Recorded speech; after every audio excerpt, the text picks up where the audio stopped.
One rainy evening in Juba, Juma returned home unusually tired and weak. He barely touched his food during dinner, and before Sunday could ask what was wrong, he suddenly collapsed near the doorway. Sunday screamed in panic as neighbors rushed into the house. Together, they carried him into a vehicle and drove quickly toward the hospital. At first, doctors believed it was exhaustion, but weeks became months as tests continued and treatments increased. The truth eventually became frightening. Juma was seriously ill. Sunday refused to leave his side. She slept on hospital benches, prayed endlessly beside his bed, and sold jewelry, cattle, and even part of their land to continue treatment.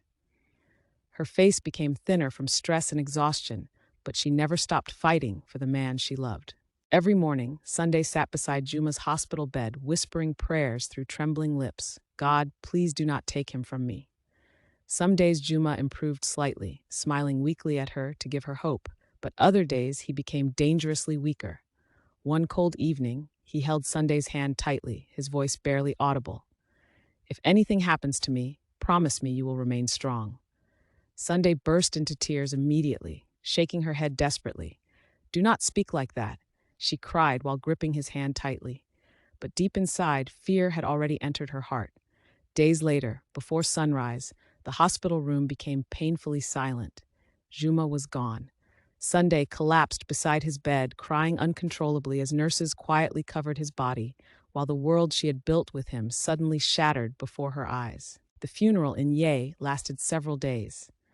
Women cried through the night, while drums echoed heavily across the village, carrying sorrow through the air. People came from Juba, Tore, and nearby villages to mourn Juma. Sunday sat silently beside the grave, wearing black clothes, her face swollen from endless crying as she stared hopelessly at the fresh soil covering the man she had struggled with for years. Sometimes she held her chest tightly, as if trying to stop the pain inside her heart. But while she mourned deeply, others were already thinking about property. Only weeks after the burial, Tito arrived at the house with clan elders and family members. Their faces were cold and serious as they entered the compound without warmth or sympathy. According to tradition, they claimed that all the properties belonged to Juma's blood family. Sunday stood frozen in disbelief as fear and confusion slowly filled her eyes. Sunday stood there trembling quietly as Tito began listing everything they intended to take: the cattle, the rental houses in Juba, the farmland in Ye, the workshop, the vehicles, and even the home she helped build brick by brick with her husband.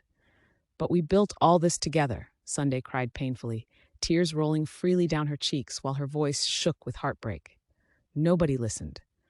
Rose remained silent beside them, avoiding eye contact while Tito continued speaking harshly like a man hungry for power and wealth. Despite the humiliation and pain burning inside her, Sunday did not insult anyone, fight, or argue.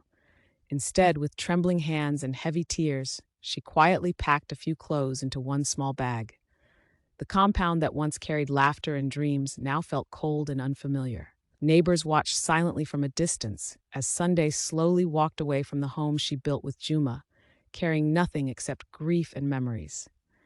The same woman who helped build an empire from nothing was suddenly homeless.